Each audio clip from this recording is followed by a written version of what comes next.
Hey, what's going on? This is Jay Whittaker, episode 8 of the Incredibly Vocal Minority Podcast. This episode, I'm going to call it Thicc As Fucc.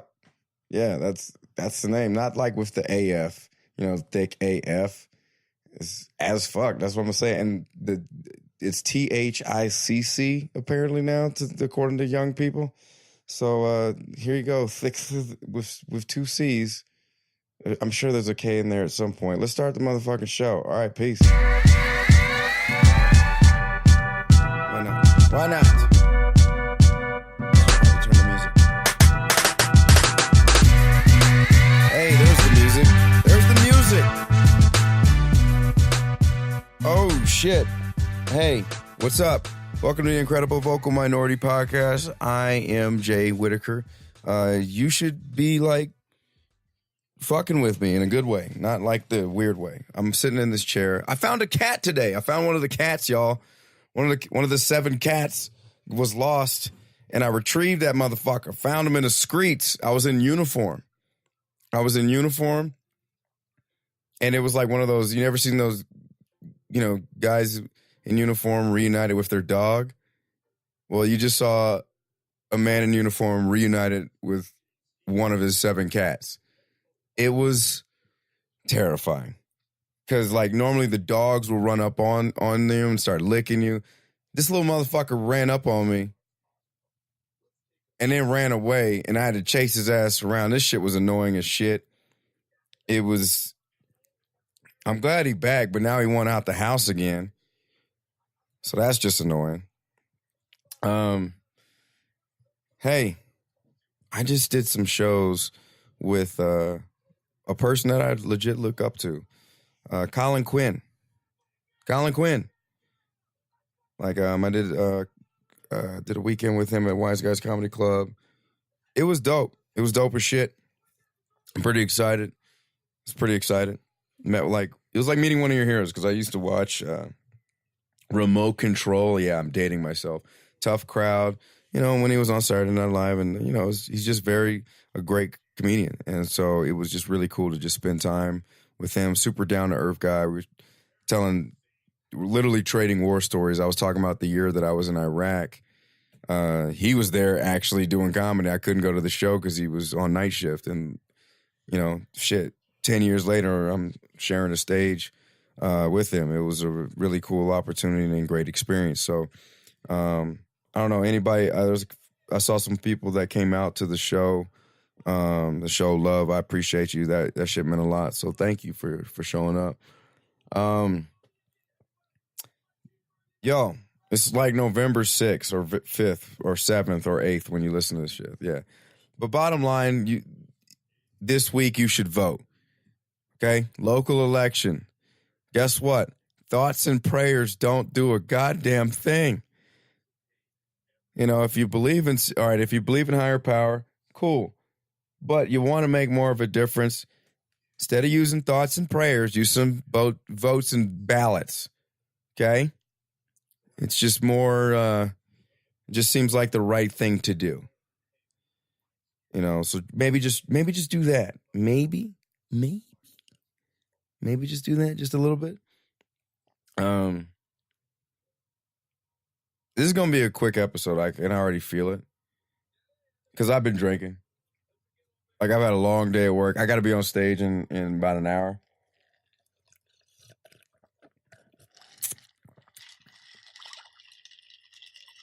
Yeah.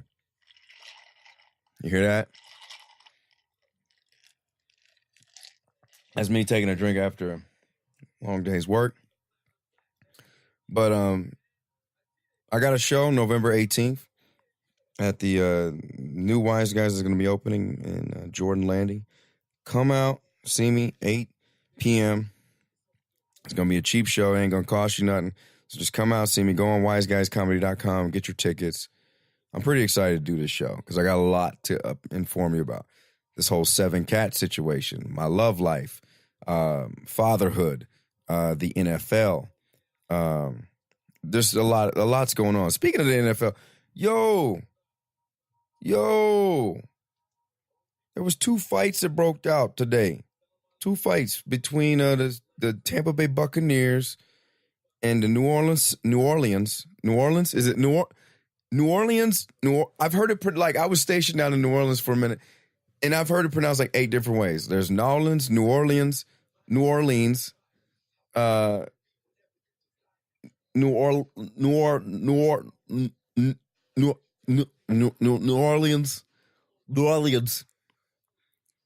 New Orleans. Okay, you guys, the New Orleans Saints were fighting the Tampa Bay Buccaneers, and yeah, they got into a fight, man. That shit's crazy. And then Cincinnati Bengals, AJ Green, and Jalen Ramsey from the Jacksonville Jaguars got into a fight. See, this is what pisses me off about this whole situation is that the fact that they fighting and nobody's really watching the NFL. I said it last episode. I'm not watching the NFL, really. Raiders play in like 20 minutes, and I'm probably not going to watch. Not because the team's not doing as well, but it's just because I'm tired of the politics. Everything, this whole thing's been saturated with so much politics, you know. And it pisses me off because the longer Kaepernick stays out of the league, the bigger, like the more quarterbacks get hurt and Colin Kaepernick doesn't end up on the team, this shit just looks bad.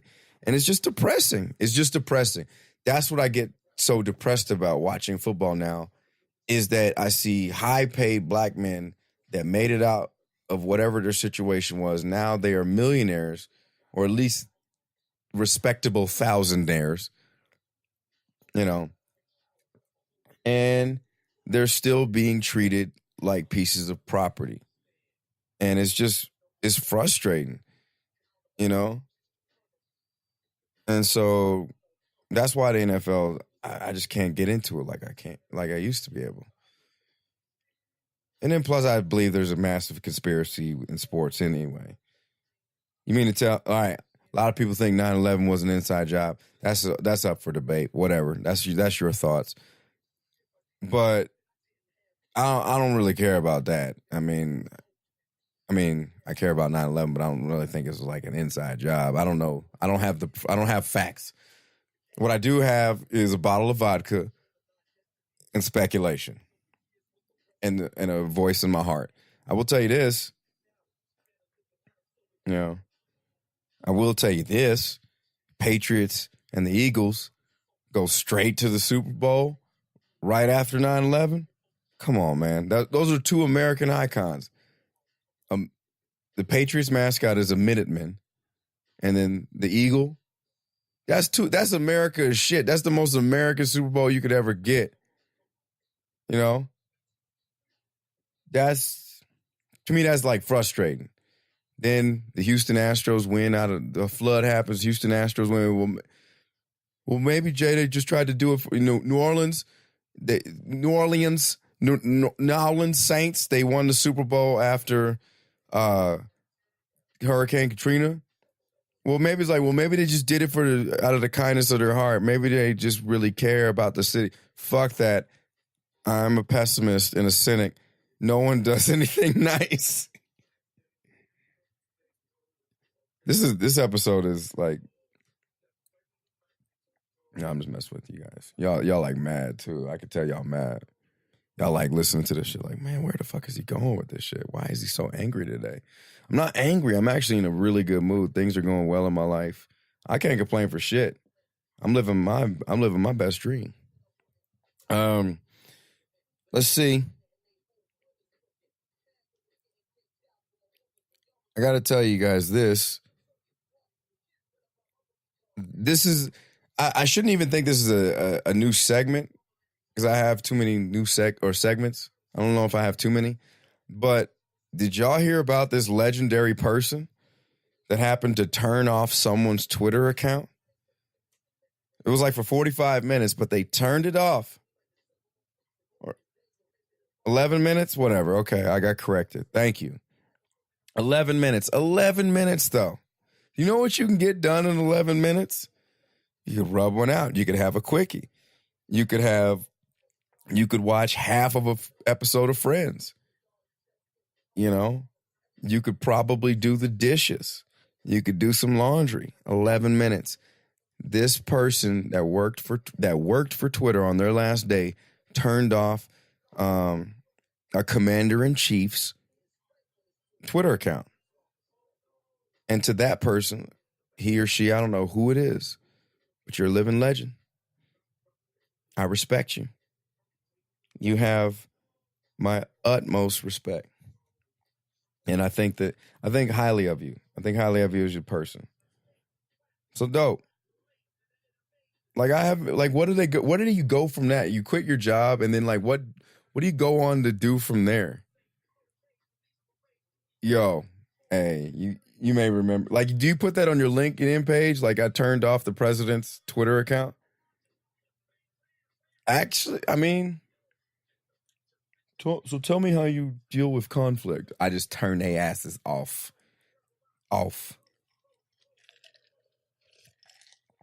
That's how they say off down in New Orleans. Off. What's up, baby? How you doing down there, Woody? We taking it down there for sure. That's how they talk down in New Orleans. You feel me, baby? You feel me? We're talking that, man. We're talking that. Now I'm just doing some other shit, but yeah, that's how they talk.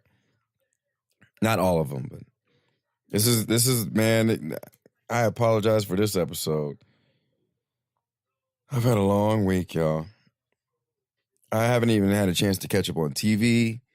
I'm still, I'm going to go see Thor one more time. Have you guys seen fucking Thor yet? Like, I'm going to release a video where I gave us, I gave I have a very solid theory on what Thor made me believe in America again. Seriously. Like, it really helped me just, like, whatever's going on in America, I have a peace, I have a solace about it now because of Thor Ragnarok. So really, go see this movie. I told you guys before it came out. Now the movie's out, everyone's like, holy shit, man, you were right. Well, no shit, man, because I have a good judgment of character. I may not know how to say New Orleans properly, but I could, I still think I know how to see a good fucking movie.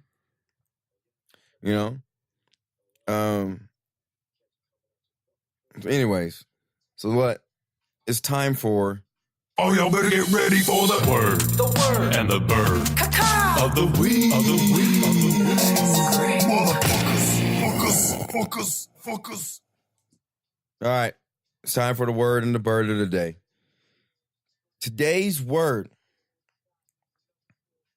is stridulate. What is it? Help me out. What is it? Stridulate. Oh, it's stridulate. I had to fucking use the voice to... It's stridulate. Stridulate. All right, there we go.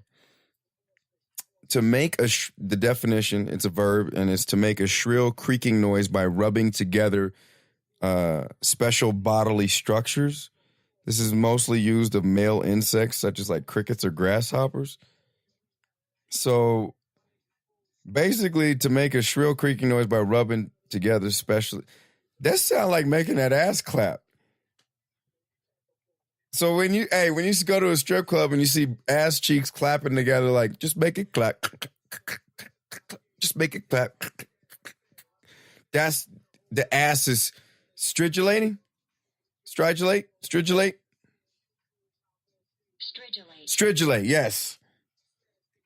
Okay.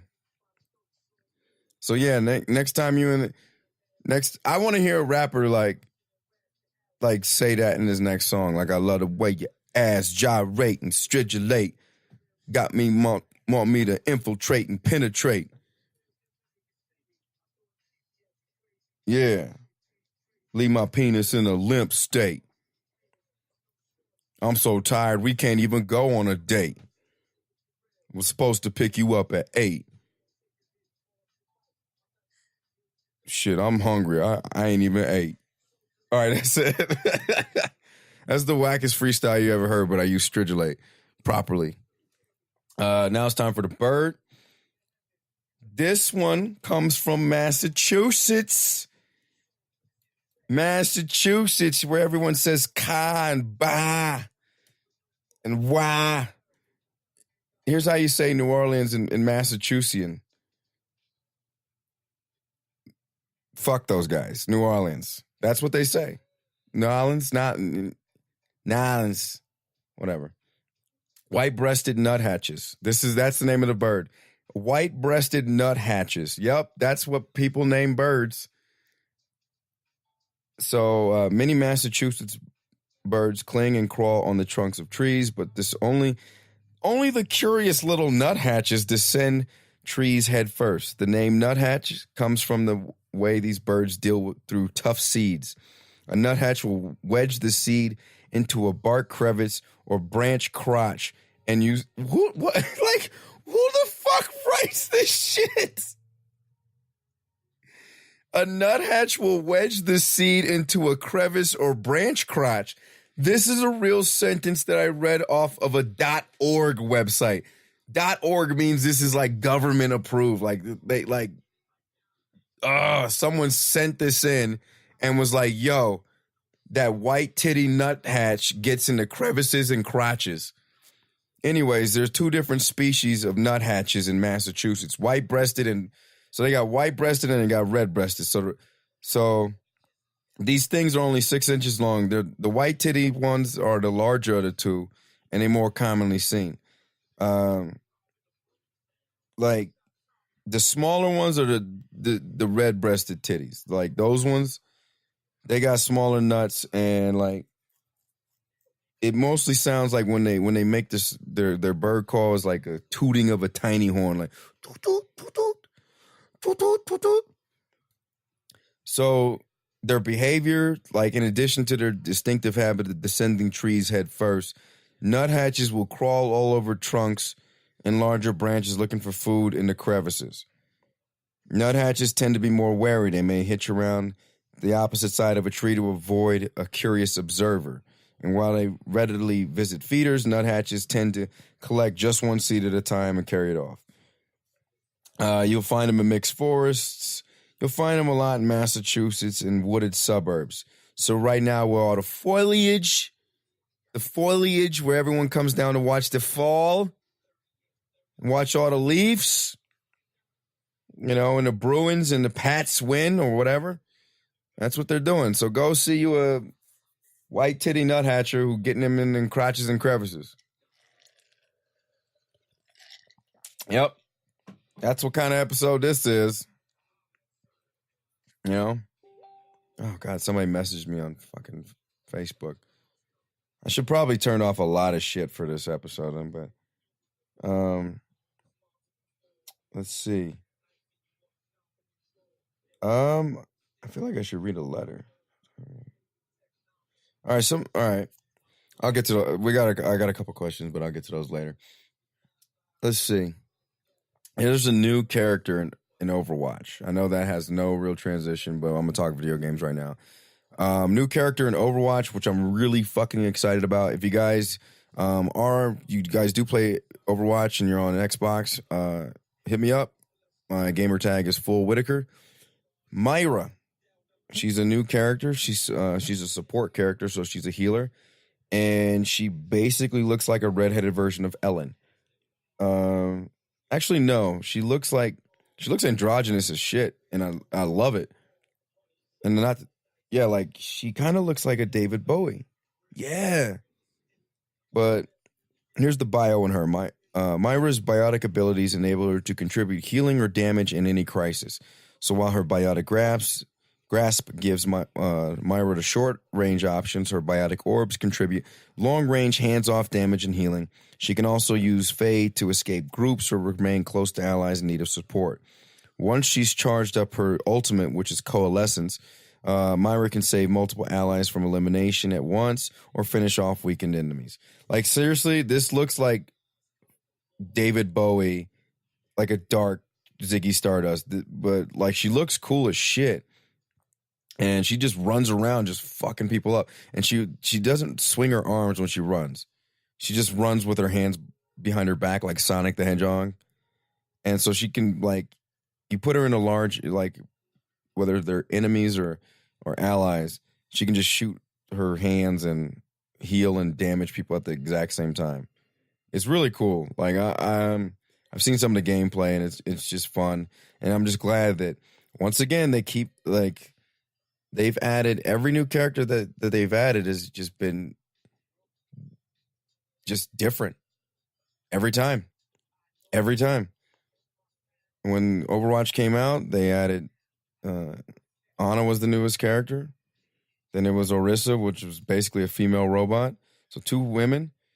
Then they added Doomfist as a black dude. Now they add Myra, redheaded woman that looks like Ziggy Stardust. It's dope. I love it.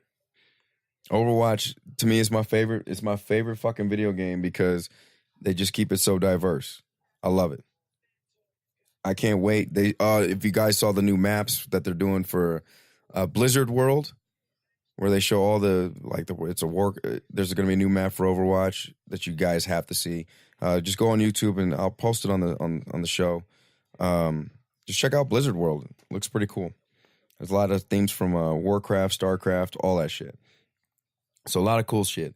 I recently did an episode of the Rob and Slim show. You guys got to check me out on other shows as well. I was on the Rob and Slim podcast. Go check them out. And then I was on Let's Go Eat show about a month ago. If you get a chance, listen to that interview that I did with Bill Allred from Radio from Hell. I loved it. He got me to open up about everything that's going on with me and why I decided to do this stupid little podcast. But I appreciate all y'all for listening. I fucking love doing this show. Now it's time for... What if? Nah. How about? Nah. Hey, just hear me out now, fellas. Nah. It's the nah of the week. Nah. It's the nah of the week. Nah. Y'all ready? It's the nah of the week. Nah of the week time. Nah of the week time. And this one, I'm mad. I'm mad as shit on this one. I'm not really, okay, I'm mad that this is one of those like Miranda Sings type back off haters. You know? A news reporter, I got to find this story. Hold on, stand by. I should have had this like ready to go. Bottom line, a news reporter for Channel 8, I think this was like in Oklahoma or some shit. I don't know. Maybe it was it in New Orleans? Anyways, a news reporter, she's a traffic reporter, and she's a curvy woman. And someone chimed in that, like, this one lady basically decided to body shame another woman and just make her feel bad because she's thick and curvy. And for the record, old girl is thick. In a good way. I'm sorry. She's thicker than a Snicker. I'm saying it. I'm not objectifying, but I ain't gonna start denying. Old girl is thick. Yeah, it was just like really stupid to me that she's being body shamed just for the way that she looks. You know, she's naturally curvy.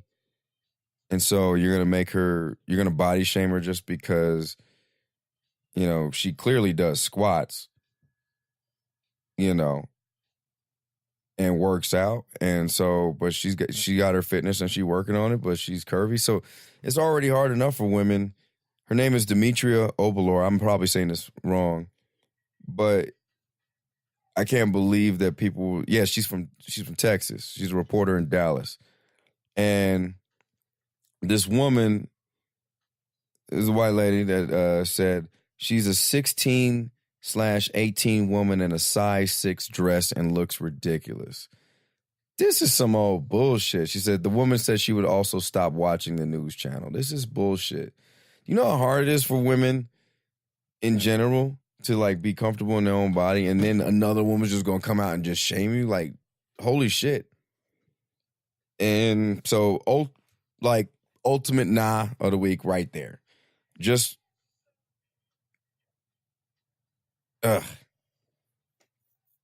girl hate, yes.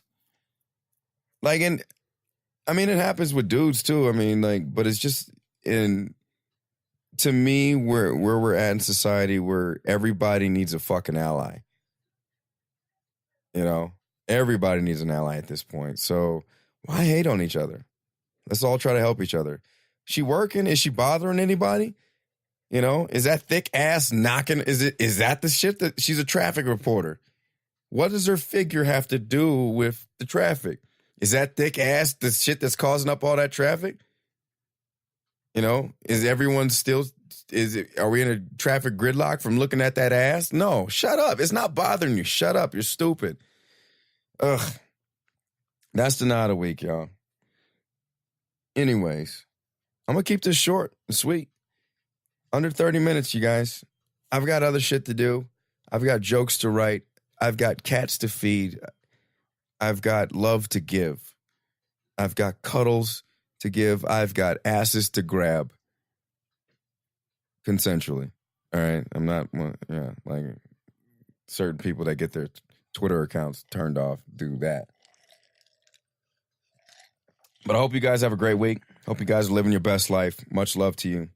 Peace. Oh, shit, wait. I was, like, totally supposed to do questions, so, like, I'm not even editing this shit out. Look, I only have one question anyway, so this is fine. Andrew asks, I am a white, straight Mormon guy who voted Democrat. I feel ostracized in my own family at times. I know that is a far cry from what others deal with every day, though still feel like I have to hide from my own self sometimes. Living in Utah, what can I do to help leave the world a bit better than I left it? Geek Show says, hey, keep up the awesome work. Also, thank you for listening to Geek Show. Check out the next episode of Geek Show. You guys are going to love it if you already haven't. What can you do to help leave the world a bit better than you left it? Do your what you can to make your mark, you know. And me personally, I'm a firm believer that closed mouths don't get fed. And you know, a number one rule in my house is, you know, always ask. It never hurts to ask. Make your mark by getting out there, talking to people, interacting with different cultures, different places, travel. Expose yourself to so many things. But me joining the military and me traveling, doing comedy, I meet a lot of people from different backgrounds, and I genuinely take an interest. And just don't go. A lot of people, when they get around another culture or someone that's different, they go out of their way to try to make them feel comfortable. Don't do that. Just talk. Just have a normal fucking conversation. Just bond over that. And then, you know, as people are like onions, there's layers to them. You have to peel them back. And I think that's what people need is just more dialogue amongst each other. But the problem is people get so fucking eager to not, like, I don't want to seem like I'm racist or sexist or offensive. So, but they end up being offensive because they just can't, like, sometimes when I meet new people, the first thing they want to talk about is black guy stuff or like, oh, I know black friends and I blah, blah, blah. I'm like, I don't care. Talk to me about The Gifted. Talk to me about The Orville. Tell me what's going on with Star Trek Discovery. What do you think? Who do you think is going to make it to the Stanley Cup Finals? Talk about that shit, and then we'll get to that. That's all people. The more you get to know people just with and bond over geeky shit, freaky shit, sportsy shit, or dorky shit, you guys can start having better dialogue. And this doesn't go for just white people. I'm saying all people. You know, when you're dealing with a person of a different race or a different sexual preference or different gender, whatever, just ask basic as fuck questions. Do you like sports? What's your favorite color? Do you like nut-breasted titty birds? Huh? Or white titty nut hatchers? Whatever. I mean, like, just whatever. Just start from there, and then so you good. You good, Andrew. Just you want to make your mark, just that's one little spot. Also, get out there and fucking vote. Or if you really want to make your mark, run for office. If you feel like you can make some change, do it. Now, if you're listening to this podcast and you want to run for office, well, good luck getting elected, because that might fuck you up. But anyways, I can't run for office. I got too many nudes out there. I know my butt is exposed out there somewhere on the internets in like the depths of like a FetLife forum or something. Anyways, have a good night. Peace.